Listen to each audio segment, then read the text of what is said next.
आइए मेरे प्यारे साथियों, आस्था क्लासेस रायभा में आपका स्वागत है। मैं आपको रोजाना के रोजाना वीडियो डाल रहा हूं और पृष्ठीय क्षेत्रफल और आयतन के बारे से संबंधित आपको मैं प्रश्न पढ़ा रहा हूं। तो देखिए मेरे प्यारे साथियों, आज हाई स्कूल का फिर से एक एक्सरसाइज 13.2 एनसीईआरटी बुक से किस प्रकार से है देखते हैं। इसका पहला क्वेश्चन किस प्रकार से है आप देखिए। 13 एक्सरसाइज में एनसीईआरटी बुक आप खोलेंगे तो ये पहले सवाल का जो मैं सोल्यूशन आपको दिखा रहा हूँ वो सोल्यूशन क्वेश्चन नंबर 1 होगा 13.2 का। तो ये किस प्रकार से है मैं पढ़ लेता हूँ, उसको समझाऊंगा आपको। देखिए क्या है, किस प्रकार से है। एक ठोस एक अर्धगोले पर खड़े एक शंकु के आकार का है जिनकी त्रिज्याएं 1 सेमी है और शंकु की ऊंचाई उसकी त्रिज्या के बराबर है। इस ठोस का आयतन पाई के पदों में ज्ञात कीजिए। तो मेरे प्यारे साथियों, ये क्वेश्चन क्या कहना चाह रहा है देख लीजिए किस प्रकार से है कि एक अर्धगोला है और इस अर्धगोले पर प्यारे साथियों एक शंकु बना है। क्या बना है? शंकु बना है और इसकी त्रिज्या जो है, अर्धगोले की जो त्रिज्या है प्यारे साथियों 1 सेमी दे रखी है। कितनी दे रखी है? 1 सेमी दे रखी है मेरे प्यारे साथियों। और 1 सेमी दे रखी है तो उसकी गहराई भी इसकी त्रिज्या के बराबर होती है। तो यहां पर भी 1 सेमी होगी, यहां पर भी 1 सेमी होगी, यहां भी 1 सेमी होगी। अब और सुनिए प्यारे साथियों कि इस शंकु की जो ऊंचाई है ना वो भी 1 सेमी है, यानी कि त्रिज्या के बराबर है। कितनी है शंकु की ऊंचाई? 1 सेमी। तब ये पूछ रहा है कि इस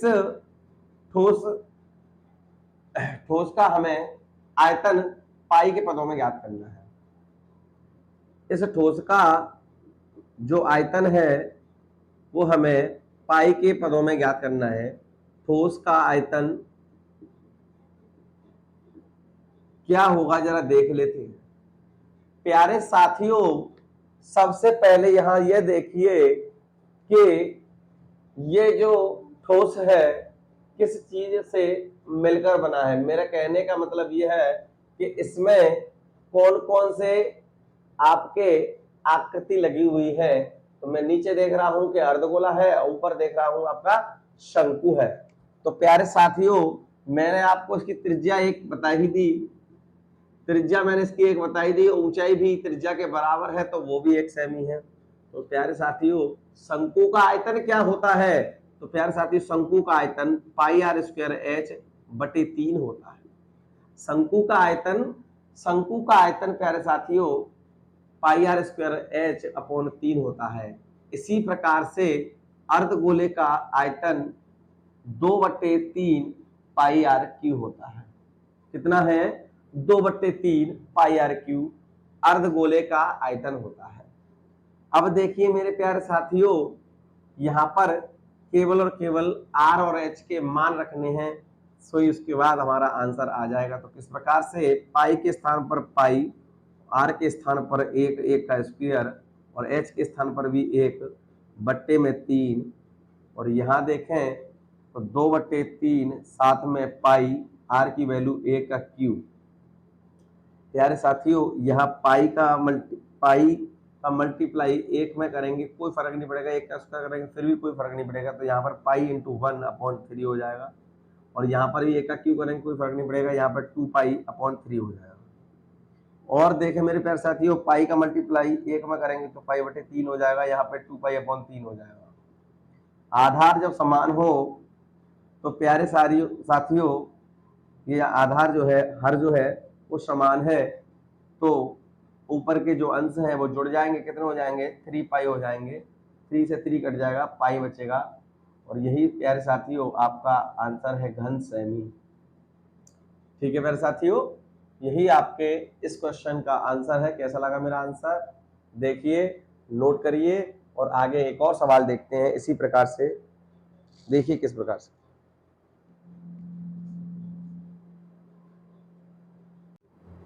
इसी क्रम में प्यारे साथियों एक और क्वेश्चन नंबर 2 एक्सरसाइज 13.2 से देखते हैं किस प्रकार से है। क्वेश्चन नंबर 2 एनसीईआरटी बुक में देख लेंगे आप। मैं आपको यहाँ इस क्वेश्चन को पढ़ रहा हूं, उसके बाद इसको कराऊंगा किस प्रकार से है। देखिए, एक इंजीनियरिंग ने विद्यार्थी रचेल से एक पतली एल्यूमीनियम की सीट का प्रयोग करते हुए एक मॉडल बनाने को कहा जो एक ऐसे बेलन के आकार का हो जिसके दोनों सिरों पर दो शंकु जुड़े हों और इस मॉडल का व्यास 3 सेमी है और इसकी लंबाई 12 सेमी है। यदि प्रत्येक शंकु की ऊंचाई 2 सेमी हो तो रचेल द्वारा बनाए गए मॉडल में अंतर्विष्ट हवा का आयतन ज्ञात कीजिए। यह मान लीजिए कि मॉडल की आंतरिक और बाहरी विमाएं लगभग बराबर हैं। प्यारे साथियों, इसमें इस ठोस में मुझे इस मॉडल में इस ठोस में मुझे हवा का आयतन पूछने के लिए कहा गया है। प्यारे साथियों, तो मुझे इसमें हवा का आयतन ज्ञात करना है। देखिए किस प्रकार से ज्ञात करूंगा। प्यारे साथियों, सबसे पहले एक बेलन बना लेता हूं। देखिए इस प्रकार से मैंने बेलन बना लिया। अब बेलन बनाने के बाद इसके दोनों सिरों पर एक शंकु बना देता हूं। एक इधर शंकु बना दिया और एक प्यारे साथियों इधर बना देता हूं। अब मैंने इसको पूरा का पूरा बीच में एक लाइन और खींच दिया, ये मिला दिया। अब मैं बात करूं यहां से यहां तक, इस कोने तक, तो ये प्यारे साथियों 12 सेमी है। आपको बताया गया है कि शंकु की जो ऊंचाई है वो 2 सेमी है, तो यहां पर भी 2 सेमी होगी। प्यारे साथियों, ये टोटल 12 सेमी है। 2 इधर से घट गई, 2 इधर से घट गई। तो प्यारे साथियों, मैं इसकी बात करूं, इस बेलन की बात करूं तो कितनी होगी? इस बेलन की जो हाइट है, ऊंचाई है आपकी 8 सेमी होगी। अब इसका जो व्यास है प्यारे साथियों, यहां से यहां तक पूरा 3 सेमी दिया हुआ है। यहां से यहां तक, इस कोने से लेकर इस कोने तक 3 दिया हुआ है। तो प्यारे साथियों, इसकी त्रिज्या व्यास की आधी होती है, इसलिए यहां पर 3/2 होगी, यहां पर भी 3/2 होगी और यहां पर भी 3/2 होगी और यहां पर भी 3/2 होगी। अर्थात पूरे ठोस में, पूरे मॉडल में इसकी जो त्रिज्या दे रखी है मॉडल की, वो प्यारे साथियों 3/2 दे रखी है। देख लीजिए, व्यास दिया है आपको 3 सेमी, तो प्यारे साथियों त्रिज्या जो होगी ना इसकी आधी होगी, 3/2 सेमी। अच्छा, इधर शंकु लिख लेता हूं मैं, शंकु, और इधर बेलन लिख लेता हूं मैं। बेलन की जो त्रिज्या दे रखी है 3/2 दे रखी है और ऊंचाई दे रखी है प्यारे साथियों 8 सेमी। और यहां शंकु की बात करूं तो त्रिज्या आपकी दोनों की सेम है, इसलिए 3/2, लेकिन मैं ऊंचाई की बात करूं एच डैश मान लेता हूं, यहां 2 सेमी दे रखी है दोनों शंकुओं की। अब मुझे इसमें भरी हुई, इस मॉडल में भरी हुई हवा का आयतन चाहिए। तो देखिए कैसे निकालेंगे हवा का आयतन।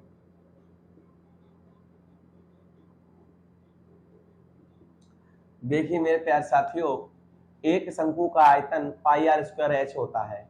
मैं इस शंकु की बात करूं तो इस शंकु के लिए जो आयतन होगा πr²h-3 होगा।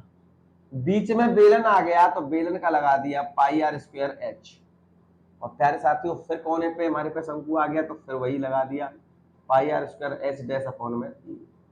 अब देखा जाए तो ये तो दोनों भाई भाई हो गए, तो इनको हम जोड़ देते हैं, 2πr²h-3 और यहां लिख देते हैं πr²h। अब देखते हैं 2πr की जगह पर 3/2 रख देंगे प्यारे साथियों। यहाँ पे 3/2 रख दी और यहाँ पर भी हमने 3/2 रख दी, और प्यारे साथियों h डैश दे रखी आपकी 2, तो मैंने उसको भी 2 रख दिया, प्लस यहाँ पर पाई की जगह पाई रही और यहाँ पर r की वैल्यू 3/2 हो गई और यहाँ पर भी 3/2 हो गई और h की वैल्यू प्यारे साथियों यहाँ पर 8 हो गई। अगर आप देखें यहाँ पर तो प्यारे साथियों इस 2 से ये 2 गई, इस 2 से ये 2 गई, ये 2 दूनी 4 हो गए, 2 दूनी 4 से ये 8 जो थी वो 2 बार चली गई। अब देख लेते हैं क्या बचा, 3 तरह के 9 हो गए, साथ में पाई है तो 9 पाई हो गए। और यहाँ देखें तो प्यारे साथियों 3 तरह के 9, 9 दूनी 18 हो गए, 18 पाई हो गए। और देखे जाए 18 और प्यारे साथियों 9 27 होते हैं, यहाँ पर 27 पाई हो गए।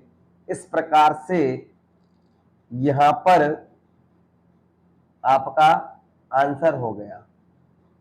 बट कहीं प्यारे साथियों एक और चीज देखी जाए यहाँ पर तो ये 3 और चल रही है, यहाँ पर ये गलती कर गए हम लोग, यहाँ पर 3 चल रही है तो यहाँ पर 3 और लगा दीजिए, यहाँ 3 लगा देंगे तो प्यारे साथियों यहाँ पर 3 लग जाएगी। और जब यहाँ पर 3 लग जाएगी तो इस 3 से प्यारे साथियों 3 बार ये कट जाएगा और इस प्रकार से यहाँ पर जब 3 से ये कट जाएगा तो यहाँ 3 पाई बचेगा, 3 पाई और यहाँ पर 18 तो प्यारे साथियों सॉरी यहाँ पर 21 पाई बचेगा। और आप इसको अगर खोलेंगे तो 21 पाई को हम लोग 21 पाई की जगह पर हम 22/7 रख सकते हैं और 7 से हम 21 को कितनी बार काट सकते हैं, 3 बार काट सकते हैं। अब 22 का मल्टीप्लाई 3 में करेंगे तो 66 आंसर आएगा। और यहाँ पर जो हमें मापन दे रखा है सेमी में दे रखा है तो आयतन निकालें तो आयतन में 3 भुजा होती है इसलिए सेमी क्यू होगा। अर्थात इस क्वेश्चन का आंसर 66 सेमी क्यू होगा यानी घन सेमी होगा। इस प्रकार से इस क्वेश्चन का यहाँ पर जो गलती हुई इसे सुधारा गया है, दोबारा से देख लीजिए। अब तो मेरे प्यारे साथियों मेरे साथ इस प्रकार से जुड़े रहिए और मैं ऐसे ही आपके लिए नए नए कंटेंट लाता रहूंगा, ठीक है प्यारे साथियों। और एक बार गौर से अगर कैलकुलेशन में कहीं गड़बड़ी हो जाती है तो प्यारे साथियों गलती हर किसी से होती है, इसलिए मैं ज़्यादा नहीं कहूँगा, अगर गलती है तो सही कर लीजिए, मैंने कर भी दी है सही आपको तो कोई दिक्कत नहीं है, ठीक है प्यारे साथियों। जल्दबाजी में कभी कभी ऐसा हो जाता है, ठीक है, उसके लिए क्षमा। आगे इसी प्रकार से आप मेरे क्वेश्चन देखते रहिए, इसको नोट करिए और आगे चलेंगे, देखते हैं किस प्रकार से एक और क्वेश्चन क्या है। आइए प्यारे साथियों एक क्वेश्चन हम 13.3 से देख लेते हैं। क्वेश्चन नंबर पहला एनसीईआरटी बुक से किस प्रकार से है, देखिए क्वेश्चन पहला क्या कह रहा है 13.3 का, और अभी हमारे पास 13.2 ही बची है, उसको भी क्वेश्चन कराऊंगा, वो मैं कल कराऊंगा प्यारे साथी। तो आज इसको देख लीजिए क्या किस प्रकार से है। त्रिज्या 4.2 सेमी वाले धातु के एक गोले को पिघलाकर 6 सेमी त्रिज्या का एक बेलन बनाया गया।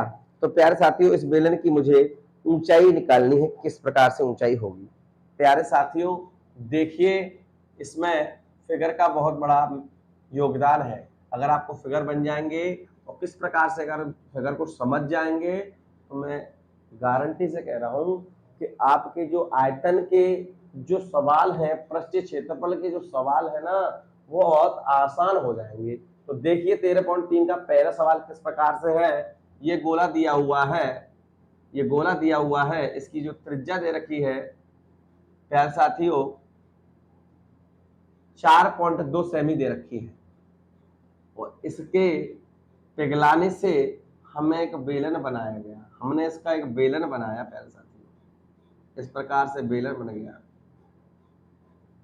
अब मैं देखूं तो इसकी जो त्रिज्या दे रखी है, बेलन की जो त्रिज्या दे रखी है, ये बेलन है, ये गोला है। बेलन की जो त्रिज्या दे रखी है प्यारे साथियों आर, प्यारे साथियों 6 सेमी दे रखी है और इसकी जो दे रखी है, इसकी मैं कैपिटल आर मान लेता हूं, इसकी दे रखी है 4.2 सेमी। अब मुझे इसे पिघलाकर ये बेलन बनाया है तो बेलन की मुझे ऊंचाई ज्ञात करनी है, मुझे ये वाली ऊंचाई जो है वो ज्ञात करनी है कितनी होगी। तो प्यारे साथियों ये देख लीजिए यहाँ पर कि किससे क्या बना है। यहाँ प्यारे साथियों गोले से बेलन बना है, गोले से बेलन बना है। इसका मतलब ये हुआ कि यहाँ पर दोनों के आयतन बराबर होंगे। तो प्यारे साथियों किस प्रकार से गोले का आयतन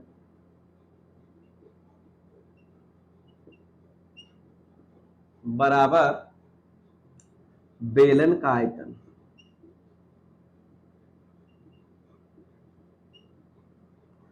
गोले का आयतन होता है 4/3 पाई आर क्यूब और बेलन का होता है पाई आर स्क्वायर एच। यहां पर देखें तो पाई से पाई कैंसिल हो जाएगा, 4/3 यहाँ है ही, आर की वैल्यू मुझे 4.2 गुणा 4.2 गुणा 4.2 रखनी है। तो यहाँ पर जो आर की वैल्यू है वो 6 गुणा 6 और एच हमको निकालना है। प्यारे साथियों यहाँ पॉइंट हटाएंगे तो 10 बढ़ जाएंगे, यहाँ पॉइंट हटाएंगे तो 10 बढ़ जाएंगे, यहाँ पॉइंट हटाएंगे तो 10 बढ़ जाएंगे। अब मैं देखूं कि 6 से मैं इसको काटूं, प्यारे साथियों ये कितनी बार कटेगा? 7 बार। और इस 6 से इसको मैं काटूं तो कितनी बार कटेगा? 7 बार। ठीक है प्यारे साथियों। अब देखिए ऊंचाई किस प्रकार से निकालेंगे, तो 4 गुणा 7 गुणा 7 और गुणा 4 यानी कि 42 बट्टे में कितना लिख दूं? 1000 ये हो गए और 3 यहां लगा हुआ है, 3 लगा दिया, बराबर में प्यारे साथियों एच चल रहा है। 3 से मैं इसको काटूं तो 3 एक 3 बचा है, 3 चौको 12। अब देखिए प्यारे साथियों मल्टीप्लाई कर लेते हैं और कोई चारा नहीं है हमारे पास। तो देखिए किस प्रकार से 7 7 49 गुणा 14 बराबर में h बट्टे में 1000। 4 गुणा 14 नम्मा 126 होते हैं प्यारे साथियों। 126 की 6 हासिल 12 और 14 चौका 56 होते हैं। 56 में हम 12 जोड़ेंगे प्यारे साथियों तो कितने हो जाएंगे? यहाँ पर 68 हो जाएंगे और 68 के 68 यहाँ उतर जाएंगे। बट्टे में यहाँ पर देखिए क्या चल रहा है? 1000 चल रहा है प्यारे साथियों। यहाँ पर एच आ गए। अब 4 का मल्टीप्लाई और कर लेते हैं तो 6 को 24 की 4 हासिल बची 2, 4 अट्ठा 32 और 2 34, 34 की 4 हासिल बची 3, 6 को 24 और 3 27, 27 बट्टे में 1000 बराबर एच। प्यारे साथी नीचे कितनी जीरो है? 1 2 3, तो यहाँ पर दशमलव में 2.744 सेमी पे लग जाएगा और यही प्यारे साथियों आपका आंसर होगा कि h बराबर 2.7744। यही इस क्वेश्चन का आंसर है प्यारे साथियों। देखते रहिए। आज के लिए इतना ही, कल फिर दोबारा से लेकर आऊंगा। तब तक के लिए नमस्कार, धन्यवाद, शेयर।